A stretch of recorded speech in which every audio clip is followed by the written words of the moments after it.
Welcome to the RD2BE podcast. Each week we sit down with a different registered dietitian nutritionist to showcase the diversity of opportunity in the dietetics profession. Our aim is to dismantle the notion that there is a traditional career path. I'm Carl Barnes, the registered dietitian behind the scenes of RD2BE. And I am Jenna Warnock, the RD2BE host.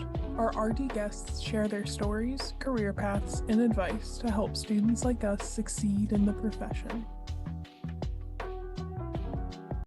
Welcome back to another week of the RD2BE podcast. I'm your host, Jenna, and this week we're featuring a dietetic internship program because now more than ever, if you have a specific program that you want to apply and go to, now is absolutely your chance because there are plenty of amazing programs out there, and this one is no exception. So we're super excited to feature Rachel Poland. She's the Dietetic Internship Director and Assistant Clinical Professor at Texas Women's University, specifically the location in Houston.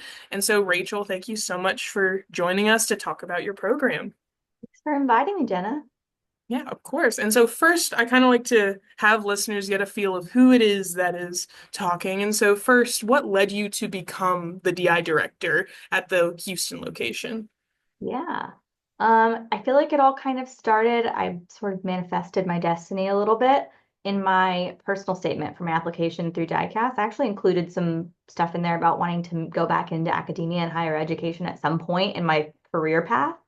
And then luckily about 3 years into my clinical practice, I was working full time in the Houston area and reached out to my my previous dietetic internship director here at Texas Women's University, where I graduated from as well, and asked her if she needed any adjunct support with the program. At the time, she did, so I started working as an adjunct with the program, and then when she was ready to retire in 2018, asked me if I, or 2022 rather, excuse me, asked me if I wanted to come on board. I said, definitely, that sounds great. No, awesome. And yeah, so you mentioned how you did your master's degree program at TWU. And so what kind of inspired you to return as faculty and reach back out to the program director to become part of? I loved my program. I loved everything about it. I loved the faculty. I loved the experiences. I loved the structure. While I loved the structure, I felt like as I got into my working life, I recognized areas that I would like to improve. And so coming back, I'm kind of ever I don't know, pessimist is not the right word. I'm quite an optimist, but I'm always for finding areas of improvement. And so I felt like I could come in and make a big difference. No, definitely. And now that you've been like program director, I mean, since 2022, is that correct? Yes, Awesome. ma'am. And so you've seen like a cohort, a couple cohorts go through of students. And so what does your student cohort typically look like in terms of background? Is there like second career? Are they straight from undergrad? Do you just have a mix? Like, can you describe what types of students go to your program? Yeah, I feel like it differs year to year. The majority are going to be our traditional straight from undergrad DPD students. But even that, there's a few in there that might be a little bit older, not necessarily second career, but maybe waited to go into undergrad after high school, even, and then maybe like a smattering of second career and some veterans. We also get some veterans along the way. No, awesome. And one question that kind of just like popped up to me is when you did the program yourself, like the graduate program, and then now that you are the director, are there any like stark changes that has happened since you've been a student? Or has it been like, can you kind of describe like the not evolution in depth, but kind of maybe some changes that the program has made since you've been a student to now? Yeah, I wouldn't say they're like big outstanding changes as far as like curriculum goes, because those go through big updates through Ascend. So kind of taking it easy on like stuff that has to go through Ascend and focused on kind of little logistical formatting things that I could improve on. One of them, I feel like they sound like small projects, but they were massive at the time. One was bringing all of our like ability to turn all of their assignments in, the interns' assignments in through Canvas. My predecessor was still kind of having them bring in a physical packet to turn in every week, or not every week, but at the end of every rotation. And so I built out the entire Canvas portal. We use Canvas here so that they could turn everything in virtually because it was kind of becoming a headache in a post-COVID world. I was like, let's bring it into the 21st century, right? And then the other thing I looked at was some of the documentation that we had. So as you know, in an internship, if you've gone through an internship, there's lots of documentation as far as like policies and procedures, all of the rubrics and things that you have to get graded for your learning activities. a lot of that documentation was just long and cumbersome. And so I took a really deep dive into our Ascend competencies, kind of compared it side by side and tried to shorten it as much as I possibly could. I took it from like a 27-page document to an 8-page document. So I felt pretty good about that. Felt like an undertaking, but coming in and learning all of the ins and outs of accreditation and what I could and couldn't change with or without approval took a minute, but I got there eventually. No, yeah. And I think it's and what made me like kind of ask that question is, like you were a student and you loved the program and then like going in because of your experience, you Mhm. wanted to still be part of the program that you love so much. It made me curious, like, have any big changes happened or for listeners in like the reasons why you love the program so much? Like the benefits Yeah, that you experienced are still most for certainly sure. there. Yeah. Absolutely. The same benefits that I found are still there. I just cleaned it up a little bit because my role immediately before coming into this was as a clinical nutrition manager. And so in that kind of got to see the business management side of things and a different scope and viewpoint of, managing and directing a program, which was kind of a good launching pad for coming into here. Um, but I kind of just took an eye on efficiency and was like, what can I make easier for the students, especially after the first semester, I got the question a lot of like, do I really have to read all of this? And I was like, well, yeah, it's grad school. But then I was like, well, maybe not. Maybe I can make it easier. So, Yeah, and I think that shows how much you care. And like you want what's best for the students and you for want them sure. to spend their time where it's most valuable, Correct. especially Yeah. in grad school and especially in a dietetic internship and all of Yeah. those types of things. Yeah. Um, and then kind of, going back to the student population, like what type of cohort typically goes into your program. Your website mentions how, like the typical tradition DPD students going right into this program. Mhm. Your website mentions, other than having a DPD, either having a declaration of intent to complete a DPD. Mhm. And so, given like the changes with requirements going into a dietetic internship, you have these future education models that are now like graduate programs. There's so many different like prereqs to different programs. Can you expand upon what it means, like declaration of intent to complete a DPD and like what this looks like? Yeah, so the declaration of intent to complete a DPD is not specific to our program. That's actually something that's built or been built into the diecast system after our first round with this new diecast portal that we started a couple of years ago. I think it actually came about like my first year, which was like, come on, let's learn all the new applications. But it was the first cycle we realized the only option that students could pick was that they had completed a DPD program. But then we realized timing wise, they're applying in February, January, February for something that starts in the fall, and they're not going to graduate till May. So that statement doesn't really apply to them. So there was a new statement or checkbox added for students within diecast that says one option is I've already completed my DPD. The second option is I have an intent to complete by the time the program starts. And so within diecast, that just triggers a message over to their DPD director to confirm that they're actually on track to graduate by the time they intend to start the program that they're applying for. Gotcha, perfect. And so then when it kind of comes to the structure and the application requirements for your program, it's traditional in the sense of needing that DPD verification statement before starting the Yep. program. Yeah, and that's not us. That's every DI program in the country. We all fall under that program type within the CDR credentialing requirements. No, exactly. And it's definitely like cleaning because with a lot of different programs now being out there where you have some where it's like, oh, you only need three prereqs or oh, you don't need a D like there's so many Kind of a different. Wild West a little bit, yeah. Yeah, exactly. And so even like it's so funny because a couple years ago asking, hey, you need a DPD certificate before starting the program, it would be common sense to be like, yeah, but now it's like there's more Yeah, there's other emphasis. opportunities. And I'm happy for them because we can bring in other people from different undergraduate experiences, not necessarily just nutrition, which is very helpful. Similar to what we could do with some of our coordinated programs, but with a different perspective. No, exactly. And I meant like I saw on your website how with having that DPD going in, it's a shorter graduate program. And so Yeah, so with those coordinated and graduate programs, typically they have some of that undergraduate stuff included in their graduate coursework. And I would say I think most of them are closer to 24 months because of that little extra chunk of information they have to include. There's probably some that are shorter, but I don't know. I don't know the landscape that well. I try. yeah, exactly. But you know your domain, and that's Yeah, what yeah, yeah. No, Yeah. exactly. Yeah, for sure. And when it comes to, because you mentioned how one of the big changes that you made in your program was kind of switching things to Canvas, kind of consolidating the readings, making it more like virtual friendly, especially in a post-COVID world. While it is an in-person program, like it's based in Houston and like students need to be based in Houston, how much of the program is individual work? So like those assignments, those readings, compared to that collaborative in-person component where like you have student-to-student interactions, faculty, preceptors, like what's that balance? Yeah, that's a really great question. And it's kind of a loaded question. So, with our graduate program, so our students can actually choose between a few different degree plans and degree pathways within those degree plans. But generally, whichever plan they choose, 12 of their credit hours are going to count towards their supervised practice experience. So 12 of, roughly 36 credit hours is kind of the average for our degree plans.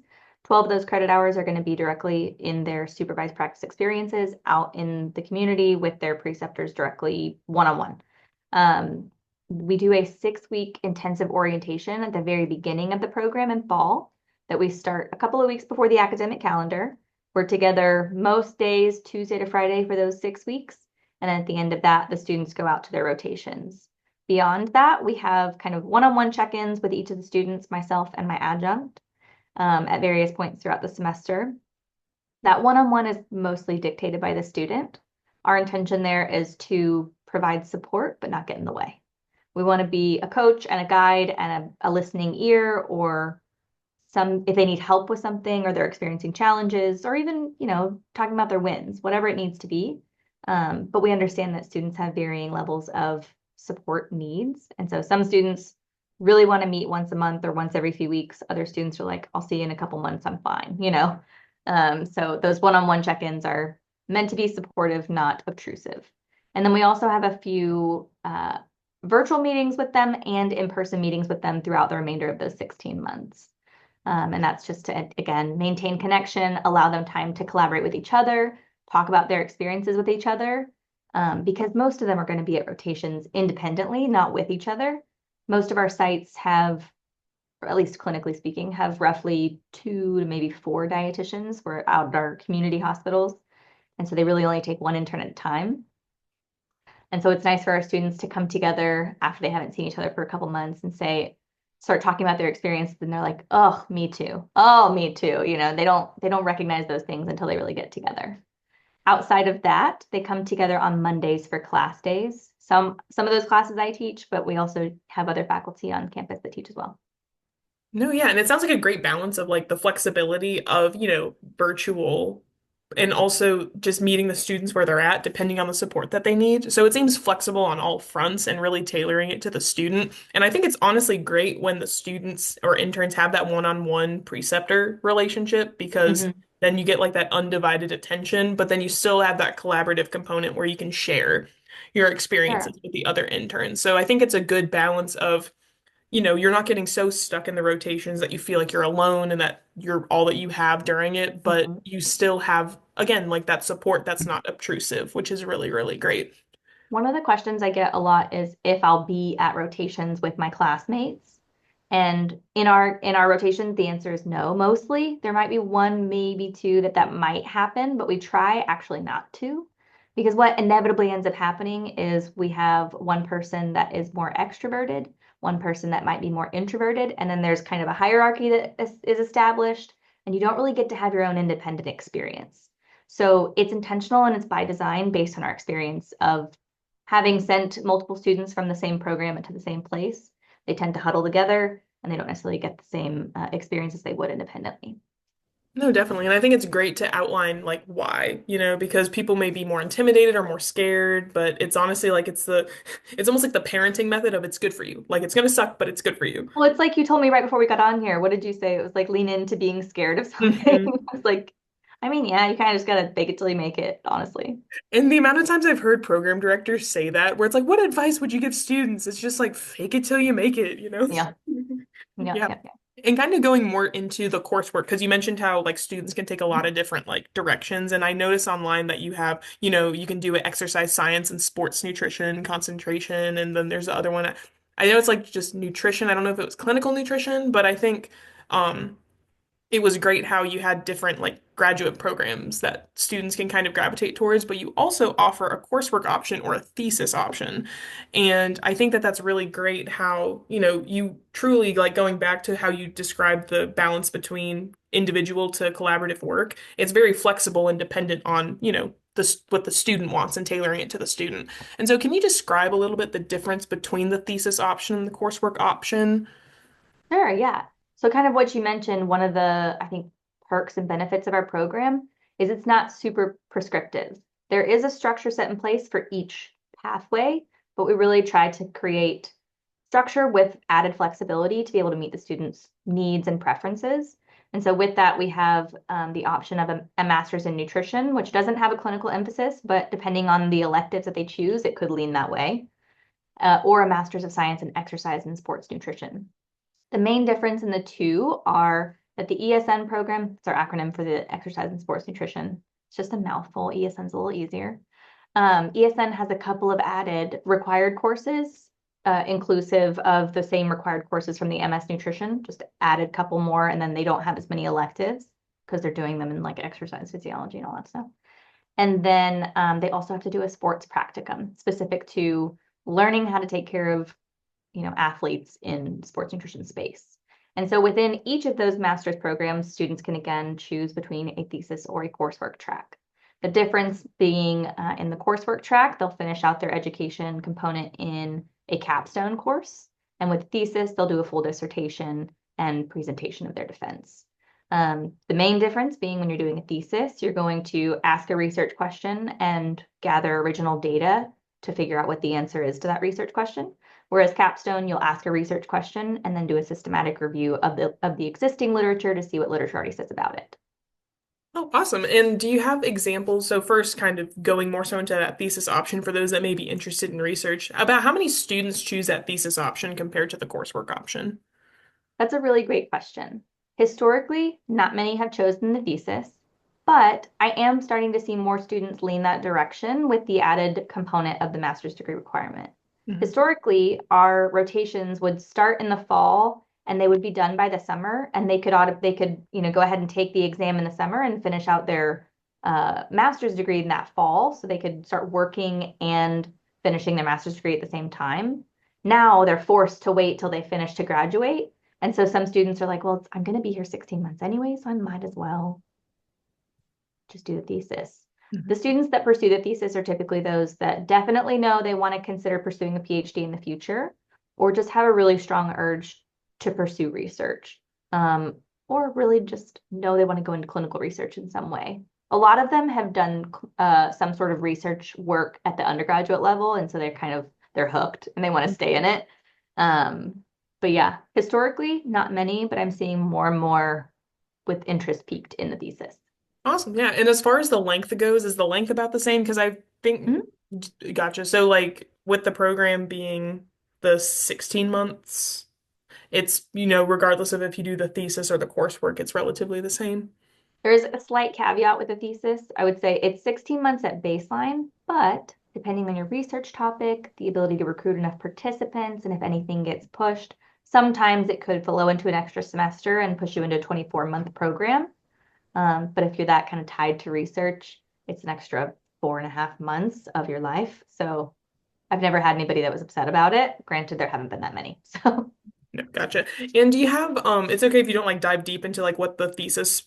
topics have been, but you kind of alluded a little bit to what some theses, I guess, like thesis research topics have been, but do you have some examples of like what certain students have gravitated towards, or like if anyone may be interested in the thesis but maybe want some more information on it, what Yeah. certain examples have been? That's a great question for my PhD researchers. I am not one of them, but typically our thesis students who are interested in completing a thesis would just talk to one of the PhD professors and see what they're currently working on and can expand upon in one of their thesis projects. Um, I honestly don't recall what our current thesis student is working on. I would have to ask. That is all good, but I think that's a good direction to point them towards where it's like, it may sound scary going into a thesis master's, but you just said right off the bat, they get, paired with a PhD advisor. Yeah, Like you just they talk get to the current researchers, see what they're doing, and then in that conversation, typically something evolves.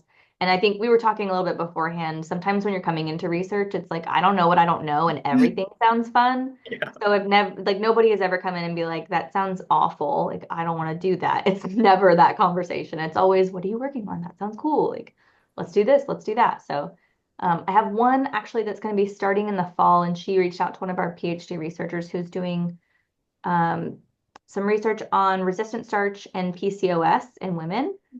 So she's going to try to get on that research project and possibly do a thesis extension in that. See, that's so interesting. Yeah. And I think it's great how you have noted in the past that there hasn't been a lot of thesis students, but how it's been kind of slowly upticking. And I mean, you've already kind of shared what would make someone choose the coursework or the thesis option, like, knack for research, kind of wanting to get that extra edge. But other than the, benefits of like, oh, if you want to go into a PhD later, or, kind of just getting really deep into research if you had that undergrad experience, are there any other benefits that you think there are to completing a thesis? Or do you think whether you choose thesis or coursework, a student will still have like, I mean, I'm sure they'll have a successful experience either way, but maybe if they're on the like fence as to like, oh, should I, or that type of thing, just if someone wants to weigh the pros and cons, I Sure, guess. yeah. Well, first of all, the thesis has less credits. It's 30 credits instead of 36. So if you're looking at cost, it's a few $100 less. That's number one. The second one would be, I know I would argue to the death because I did the coursework track. Granted, I wish I had done the thesis because I'm back in academia and I'm going to pursue a PhD and I don't have a thesis background. So I wish that I did. But a lot of my PhD faculty and my adjunct as well, who has a second master's in psychology, and he did a thesis in that master's degree. A lot of them will say it's kind of a stronger degree. You're getting a little bit deeper into the research process. And when you're talking to other healthcare professionals at the bedside or in any kind of research context, you can probably speak to the science a little bit better than you can taking some of your elective courses. It's just going to kind of force you to get much more familiar with that terminology and analyzing the literature. No, definitely. And I think those are like great points, but again, kind of hammering home. If someone genuinely does not enjoy research, you can still absolutely, like that's why there's so many different opportunities and Listen, I did the coursework track. It was a great track. I enjoyed my time. It was no, great. exactly. Yeah. Because I feel like especially with dietetic students, we're all so type A that we're like, I need to choose the absolute perfect track that will be perfect for every like I checkpoint of need my experience. structure. I need to know what's happening. Yes, Yeah. that was me, and that's kind of why I chose coursework, truthfully. Oh, yeah, but I think it's good that you can also have the retrospective of like you're still making a great experience of your program even without that thesis master's, but you can still see like you're seeing the benefit of choosing coursework, but you can also see the benefit that you could have maybe had with the thesis. Further honing in on it's okay even if you don't choose the most perfect grade A, you Still know. going to have a great experience. We A, also have lots of opportunity for our coursework students who are maybe a little bit intimidated by the thesis or don't want to do that. They can still either volunteer or try to apply for a GA position if it's open mhm. in the research labs and get it exposure to the research space that way without actually going through the curriculum. Oh yeah. And that's a great option I think too. And Had a student do that last year. no, sweet. Awesome. And Mhm. when it kind of goes into, because there was one question too, when it comes to like common ways students have saved money while completing your program, are you cool like kind of diving a bit deeper into that, the monetary aspect of like given that you're local, typically people, like not typically people go to Houston for your program, the common ways that students have saved money while completing it. Yeah. Well, first and foremost, if they're local, live at home. Yeah. If they ask me, they're like, should I live in the city? No, absolutely not. Live at home, get the gas mileage, like you'll be fine. Because living at home, you're going to save so much money. Mhm. Um, Similar to like HR-ish questions, there's things that I can't technically like ask students up front. If they want to divulge, they can, but I can't be like, are you bored? Like that's not something that I can ask, right? Or how are you saving money? But what they have told me in the past is the scholarships that we offer really help. And for our out-of-state students, if they qualify for at least $1,000 of scholarship in the academic year, they automatically qualify for in-state tuition, which really helps our out-of-state students as well. And we generally try to, first of all, I encourage all of them to apply to our TWU scholarship system, which is a very user-friendly system. They literally go into the the scholarship system, drop in all of their information. It pulls up every scholarship they qualify for, any supplemental documentation they have to submit, and they submit once for all of them. Just really, really nice, because it didn't used to be that way when I was applying. So it's really, really nice. And then we do definitely try to prioritize our dietetic interns in that scholarship distribution, because we definitely discourage outside employment during the program. As you mentioned, it's a little bit shortened. It's 16 months. It's fast paced. There's a lot to learn. And we have a pretty rigorous program. So there's a lot to do. Yeah, definitely. And as far as like housing, you definitely recommend, like, if students are local and their families around, definitely to live at home. Have students in the past like sought roommates, or like have you like helped with Oh, yeah. housing? Like what types of things like Yeah, so last year I did a meeting with the students, like right after everybody matched, on the very last time we ever used the match system. So sad. Maybe not, I don't know. And a few of them connected, and I was like, you guys, you need to live together because you can commiserate and also save money. So bunk up. The year before, they didn't start that way, but then like 2 or 3 of them ended up moving in together like the second year. So yes, they have roommates, but they're sometimes a little bit shy on year one.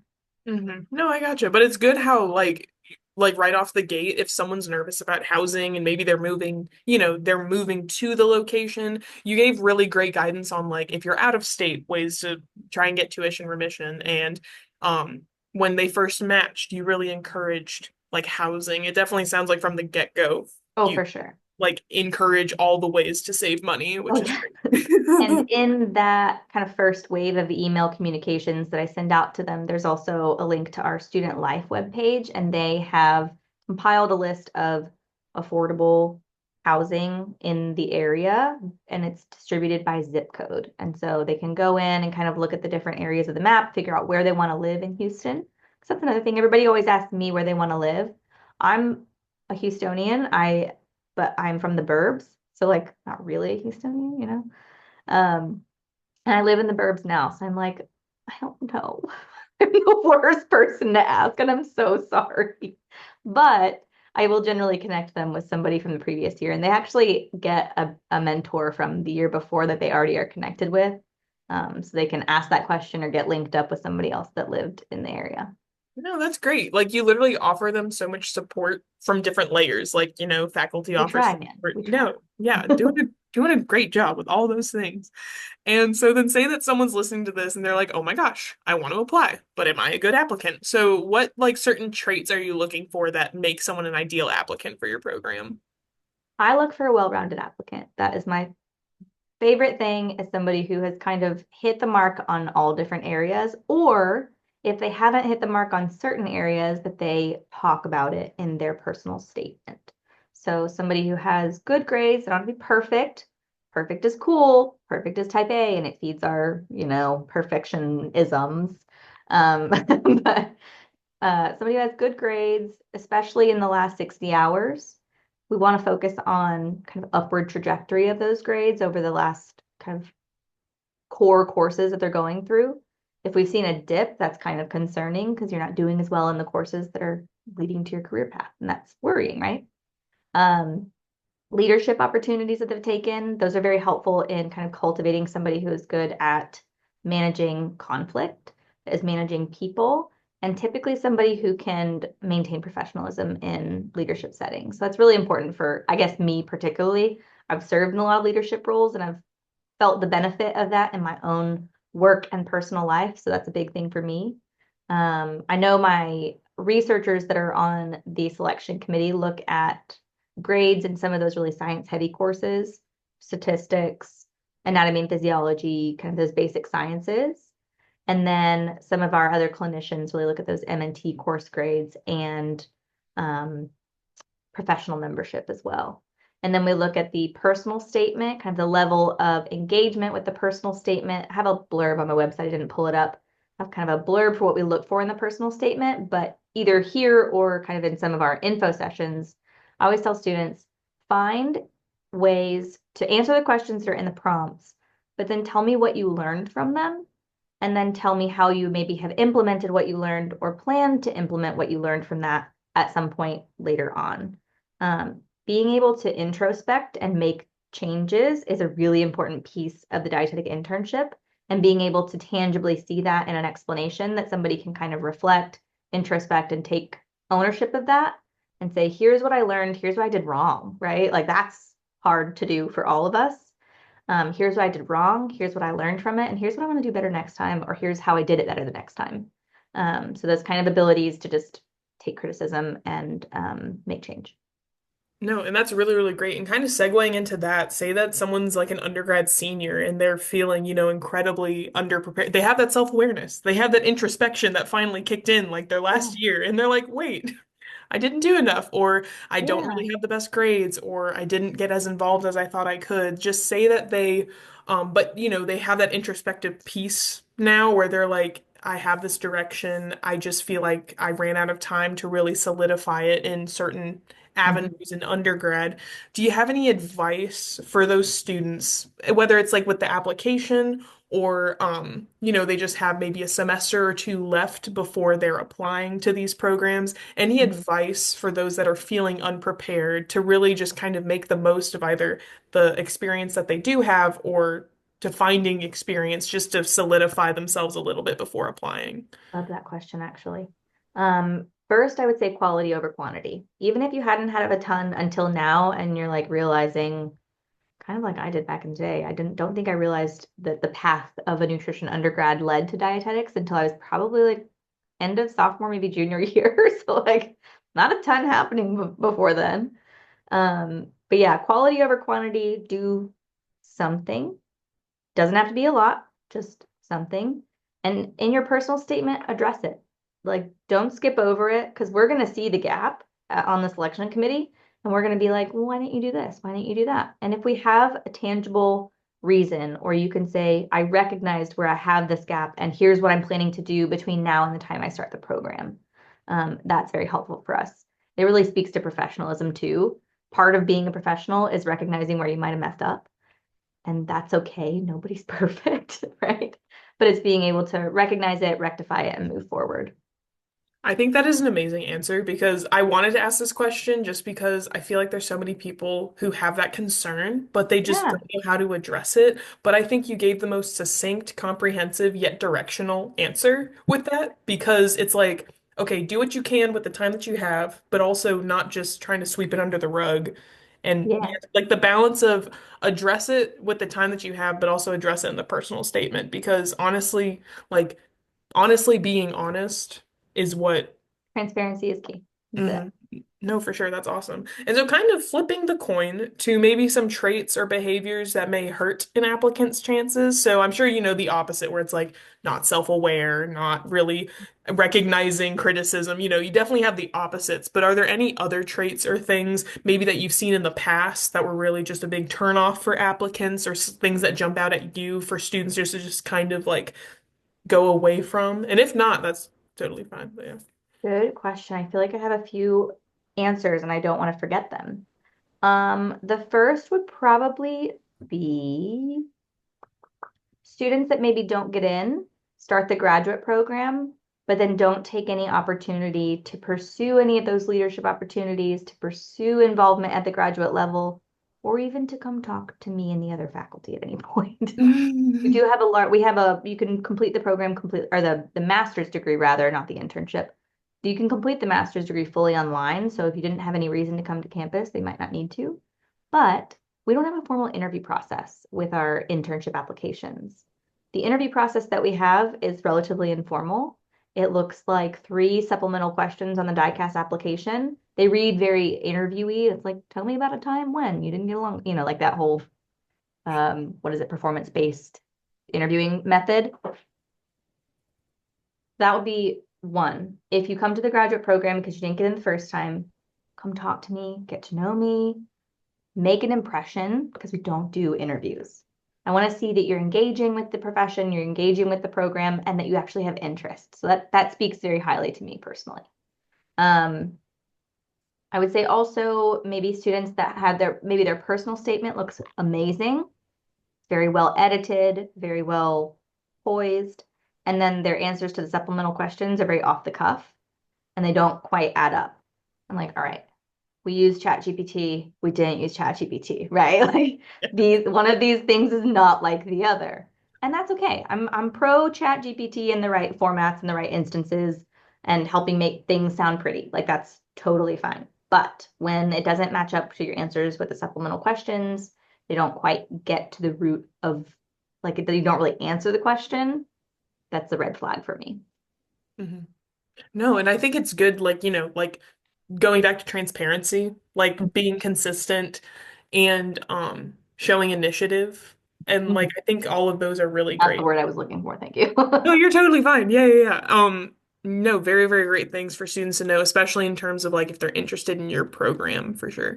And so your website has a testimonials page where like past interns have like shared what they've loved. But from like what you've heard personally from students, are there specific things that graduates love most about the program or anything that they say that they wish they knew beforehand? Like things like that? Oh, there's plenty of things they wish they knew before they went to rotations, but there are only 6 weeks in orientation. And truthfully, even if we taught them in orientation, they probably wouldn't remember them anyways. They would just be like, I remember we talked about something, but yes, there are plenty of moments where they're like, I want to learn about this, I want to learn this, and we try to incorporate it as best we can. But I was a little bit, again, I'm rounding out, well, I'm like halfway through my third cohort here. Three, four, yeah, my third cohort here. And I think one of the things that struck me, maybe surprised me a little bit after specifically the second group was the volume of students who came to me and said, I have grown more as an individual in the last 16 months, not just academically, but as a person, in my confidence, not just in my abilities to like be a dietitian, right? And like give nutrition education, but also just to effectively communicate with people, folks that were particularly maybe shy and introverted really were able to come out of their shell a little bit. So I think that's what struck me the most, just getting that feedback of like, I have completely transformed as an individual and I feel prepared and ready for the working world. I think that's probably the best feedback I could have gotten. I was like, it worked. No, exactly. It did its intended purposes. Yeah. Yeah. Yeah. No, that's really great. And I mean, definitely like with going over orientation, you cram and also 6 weeks, that's a very like Yeah. I think it's like I've looked at a bunch of programs and I've looked at other different orientations. That is a very like good chunk of time spent towards orientation. It is both robust and not long enough. No, exactly. And I feel like it's kind of like, yeah, the longer it is, the more you realize, oh, and we could cover this and then we could cover Yeah. that. And it's just like you want to cover everything. But I still think it's good to know that 6 weeks is a great like time for, especially if those that are nervous about maybe just like, oh, I'm just gonna Starting hop right grad in. school. Exactly, where it's like I don't have to, like I have to hop in and like have no preparation. And it's like this program gives you as much Yeah, it time as also it gives can. them a little bit of a segue into recognizing the difference in the course workload from an undergraduate course to a graduate course. Because that's a big question we always get to at the very kind of the beginning of orientation is, well, what can I expect? The difference between undergraduate and graduate coursework.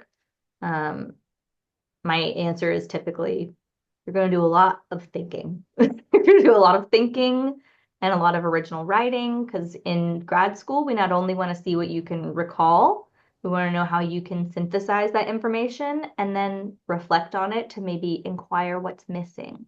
So we want Mhm. you to have that critical thinking piece and then inquiry to maybe second guess things a little bit. No, exactly. And I'm glad that you kind of mentioned that too, because the second that you said that, I'm like, yes, because I'm in grad school right now and mine's just like a standalone graduate program. And from what Not you just just. yeah, you're right. You're right. I tend to yeah, yeah, you're right. But yeah, I am in a graduate program and you're so right when it comes to the coursework where it's so much more, okay, but why? And like what does it Mhm. apply to? And yes, you know this thing, but why does it work the way that it works? And it uses a side of your brain that is not used in undergrad as much. I'm not saying that it's completely abandoned, but you do like have to switch a little bit. Yeah. Yeah, and having that time for adjusting, I think, especially 6 weeks, like that's really That's a really good amount of time, and I think hopefully like eases some people a little bit stress wise, because Hopefully. It's a heavy course load. I mean, don't get me wrong. And then that first fall, I think, is probably the most jarring. Just because it's a lot of change also where nobody's comfortable with change. So you just sort of strap in for the ride. No, exactly. That is a great. And I mean, like, so my last question is like, what advice do you have for students applying to these like dietetics graduate programs, especially in like the current space that dietetics in is Mhm. in, where it's like, there's a high demand for dietitians, and then, wanting to kind of uplift the profession. I mean, saying strap in for the ride, that's definitely one that is good to hammer One way home. to think about it, yeah. Yeah. But any other advice you have for students that want to apply to your program or are just interested in, just becoming a Yeah. dietitian? Yeah, I think some of the feedback that my adjunct and I really have to frequently kind of repeat because we don't always get the message on the first attempt of communication, right? So we try to repeat things over and over. And the messaging that we've had to kind of start repeating a little bit is to stay flexible because as a student going through a health training program, you're kind of at the behest of your preceptor a little bit. And so maintaining flexibility in that, it's a little bit of an odd space, especially if you're more assertive. And so you kind of have to navigate being the student, but also taking initiative. And so it can be a delicate balance for a lot of students. They're like, when do I speak up and when do I not? And so managing that is challenging but doable. So I think just stay flexible, be positive, don't get involved in the workspace drama. Like don't if there's anything going on around you, just stay out of it, stay above it, don't get involved. And then just maintain professionalism. Those are probably the easiest ways to just see success in any program. Oh my gosh, yeah. And that's great advice to end on because we're also going to be doing an episode in the future with Dr. Rayanne Abusaba, like this Yeah, Ascend. the FM director, yeah. Mhm. And she's going to be covering professionalism because she thinks that Mm. that's something that's, I won't say lacking, but she's noticed has been kind of just not emphasized as much. But I think that that's a great thing to end on. Yeah, well, I mean, from my experience too, I think what we're seeing is our students who went through a large majority of their undergrad in an online setting and spent a lot of times independently by themselves. And so some of those skills, those soft skills, just they didn't have a chance to develop them. It's no, that's not, they didn't do it on purpose. It's just Mhm. kind of the world that they were thrown into, unfortunately. And so I think that's their hill to climb. But yes, to your point, I think it's going to be great to give them a little bit more professionalism guidance, but we definitely hammer in a lot of the professionalism pieces as well. No, exactly. Yeah. And I think you bring a great point about just the current like cohorts that are now entering grad school, like those types of things to bear in mind, and how advice and the advice that you give to specific students can evolve based off of, the situation that they're placed in. And I think that it's a great thing to end on. But is there anything else that you want to share about your program or any lasting thoughts or comments? Yeah. To kind of follow up on what you were saying just now about the professionalism in that piece, what I've learned most over the last 2.5 years is creating clear expectations, clear guidelines, and being transparent. And all of that has just made a world of difference with my students. They just want to know what's expected of them, especially when they're not sure what professionalism looks like because they've never been in the workplace. So that's just kind of been, there are things that I've had to put in writing that I never thought I would have to put in writing. But again, it's not their fault. They just didn't get the opportunity. So just maintaining clarity in expectations and giving them all the information that they need. No, for sure. And I And then think giving grace where we need to, right? no, exactly. Yeah. And I think, yeah, just the whole impression of your program, it's like you grant the students the opportunity to foster those skills, like with professionalism, with flexibility, tailoring to their needs to the level of support that they need. Because again, like people coming out of COVID, you have those that are now, crazy more independent than others, but now those that need that structure and clarity because they're like, I was lost for so long. I just need, I need my little checkbox and things like that. Exactly. Yep. So I think, yeah, your program is definitely a great option for any student that wishes to, again, like either if they're from Houston or want to go to Houston, to get a really good, robust, and rigorous program to become a registered dietitian. And so, Rachel, thank you so much for sharing all about Texas Women's University's Houston-based program. And I'm sure students, whether, they're applying, we hope that they apply, they'll still get great advice from this either way. So yeah, thank you Thank so you much. so much. And I encourage any students that watch this, go to our website and sign up for one of our info sessions or come to one of our open houses on campus. We have one open house in the fall and one in the spring. Usually it's September and February, where you can come learn about our program and all of the other programs and visit campus. Awesome, yeah. I And we'll have- put we'll definitely put your the program website in the description as well so that students just have direct access. But thank you so Thank much. you. Thanks, Jenna. Of course.